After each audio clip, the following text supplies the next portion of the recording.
So then we are back with more understandings from the Renewed Covenant from the Aramaic English translation of the word. This translation is from the original documents of the Hebrews of old, from the time of the prophets of Israel. So then we have the set course of the future. And regarding then covenants, there are many explanations going on, and there is only truly a covenant made with Abraham. Whatsoever lineage a person is from related with Yahweh, or then the God of Israel, and any other ramification of the understandings from this God, Yahweh of Israel, then there is only a covenant. There is not a new covenant. There is only a covenant. In terms of then the Messiah coming was simply a completion of the section of the covenant. A person might say it renewed, because then part of it was completed. So then there was a new area of the same line of an old covenant. So when a person reads then the renewed covenant, or then many people they think of New Testament, there is no New Testament. Doesn't exist. Neither a new covenant does not exist either. The situation came from an area or a time in history when Israel returned from the exile.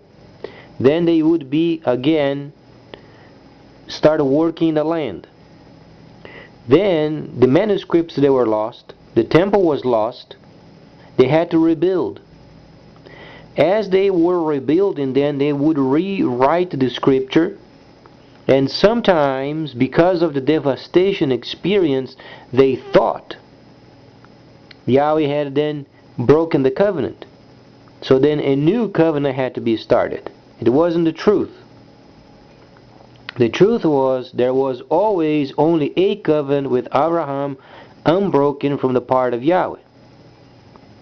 From our part is simply a new step in continuation of the old covenant. This is what it means.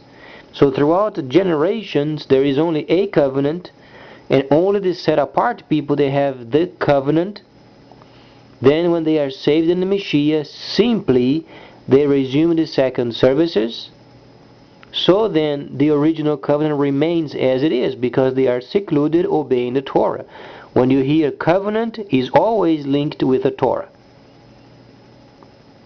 So then people are absolutely clear on what they should believe in and what not, and there is not a new covenant. There is the covenant with Abraham, granted to the set apart, and from those came then the oracles. So then we understand today, Gentiles then are saved by faith, only believing the Messiah, what he said would come true. Then they would make testimonies, or they would testify on Messiah's behalf, always showing up at the gates of the holy cities for further ministrations. Thus then the set apart became then the shepherds of the Gentiles. So then no new covenant, only the covenant. Please stay tuned, much more coming up.